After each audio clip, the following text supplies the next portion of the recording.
مع الله في لألآت النجوم وحبك الغيوم وضوء القمر نحمد و نصلی علی رسولہ الکریم اما بعد بسم اللہ الرحمن الرحیم۔ معزز خواتین و حضرات، السلام علیکم ورحمۃ اللہ وبرکاتہ۔ میں آپ کی خدمت میں حاضر ہوں پروگرام سنہری باتوں کے ساتھ، اور آج کی مجلس میں آپ کے سامنے اس بات کو عرض کیا جائے گا کہ شیطان جو پوری دنیا کے انسانوں کو رلاتا ہے، کیا شیطان بھی کبھی رویا ہے؟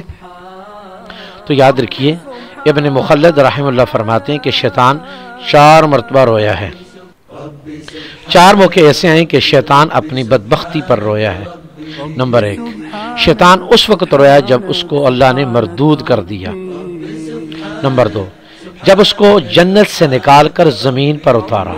نمبر 3، جب رسول اللہ صلی اللہ علیہ وسلم مبعوث ہوئے۔ نمبر 4، جب سورۃ فاتحہ نازل ہوئی۔ ان 4 موقعوں پر شیطان کو انتہائی مایوسی ہوئی، مردود ہوا، اپنی بدبختی پر رویا کہ میں ہمیشہ کے لیے بدبخت ہو گیا۔ زمین پر اتارا گیا کہ جنت کی زندگی اس کو ختم کر کے اس کو دنیا کی زندگی ملی، تو یہ اس کے لیے بہت بڑی بدبختی اور محرومی تھی، اس پہ بھی رویا۔ اور جب رسول اللہ صلی اللہ علیہ وسلم مبعوث ہوئے تو اس پر بھی شیطان سب سے زیادہ رویا۔ کیوں؟ کہ نبی کریم صلی اللہ علیہ وسلم کو اللہ تعالیٰ نے رحمت للعالمین بنا کر بھیجا ہے، تو آپ کی رحمت سے انسان، جن، چرند، پرند، نباتات، حشرات، کائنات کی ہر چیز مستفید ہوئی ہے۔ اس بنیاد پر بھی شیطان بڑا رویا۔ اور نمبر 4، سورۃ فاتحہ۔ سورۃ فاتحہ پورے قرآن کا خلاصہ ہے، اللہ کے عرش کے خزانوں میں سے ایک خاص خزانہ ہے۔ اس کے عطا کرنے پر شیطان کو بہت ہی زیادہ دکھ ہوا، اس لیے شیطان ان 4 موقعوں پر رویا۔ ابن مخلد رحمہ اللہ فرماتے ہیں کہ شیطان کا رونا، زور سے رونا اور خراٹے لینا بھی شیطان کا عمل ہے۔